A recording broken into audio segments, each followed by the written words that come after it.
ಆತ್ಮೀಯ ಸಹೋದರ ಸಹೋದರಿಯರೇ, ನಾವು ನಿಮಗಾಗಿ ಒಂದು ಸಂತೋಷದ ಸುದ್ದಿಯನ್ನು ತಂದಿದ್ದೇವೆ.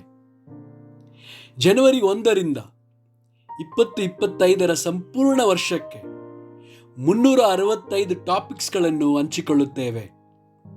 ಪ್ರತಿದಿನ ಒಂದು ಟಾಪಿಕ್ ಮತ್ತು ಅದಕ್ಕೆ ಸಂಬಂಧಿಸಿದ ವಚನಗಳನ್ನು ಹಂಚಿಕೊಳ್ಳುತ್ತೇವೆ.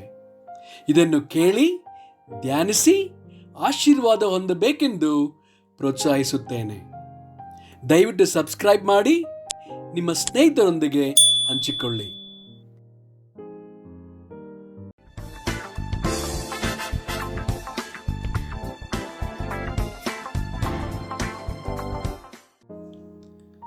ಇಂದು ದಿನ 248 ಟಾಪಿಕ್ ಪಕ್ಷಪಾತ. ಧರ್ಮೋಪದೇಶ ಕಾಂಡ 10 ವಚನ 17. ನಿಮ್ಮ ದೇವರಾದ ಯೆಹೋವನು ದೇವಾದಿ ದೇವನಾಗಿಯೂ ಕರ್ತರ ಕರ್ತನಾಗಿಯೂ ಇದ್ದಾನೆ. ಆತನು ಪರಮದೇವರೂ ಪರಾಕ್ರಮಿಯೂ ಭಯಂಕರನೂ ಆಗಿದ್ದಾನೆ. ಆತನು ದಾಕ್ಷಿಣ್ಯ ನೋಡುವವನಲ್ಲ, ಲಂಚ ತೆಗೆದುಕೊಳ್ಳುವವನಲ್ಲ. ಯಾಜಕ ಕಾಂಡ 19 ವಚನ 15.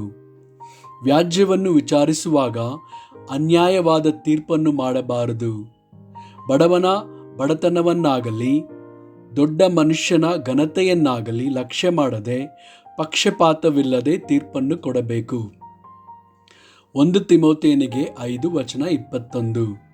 ನೀನು ವಿಚಾರಿಸುವುದಕ್ಕೆ ಮೊದಲೇ ತಪ್ಪು ಹೊರಿಸದೆಯೂ ಪಕ್ಷಪಾತದಿಂದ ಏನೂ ಮಾಡದೆಯೂ ನಾನು ಹೇಳಿರುವ ಮಾತುಗಳ ಪ್ರಕಾರವೇ ನಡೆಯಬೇಕೆಂದು ದೇವರ ಮುಂದೆಯೂ ಕ್ರಿಸ್ತ ಯೇಸುವಿನ ಮುಂದೆಯೂ ಆಯಲ್ಪಟ್ಟಿರುವ ದೇವದೂತರ ಮುಂದೆಯೂ ಖಂಡಿತವಾಗಿ ಹೇಳುತ್ತೇನೆ. ರೋಮಾಪುರದವರಿಗೆ 2 ವಚನ 11. ದೇವರಿಗೆ ಪಕ್ಷಪಾತವಿಲ್ಲ. ಧರ್ಮಶಾಸ್ತ್ರವಿಲ್ಲದವರಾಗಿ ಪಾಪ ಮಾಡಿದವರು ಧರ್ಮಶಾಸ್ತ್ರವಿಲ್ಲದವರಾಗಿ ನಾಶ ಹೊಂದುವರು.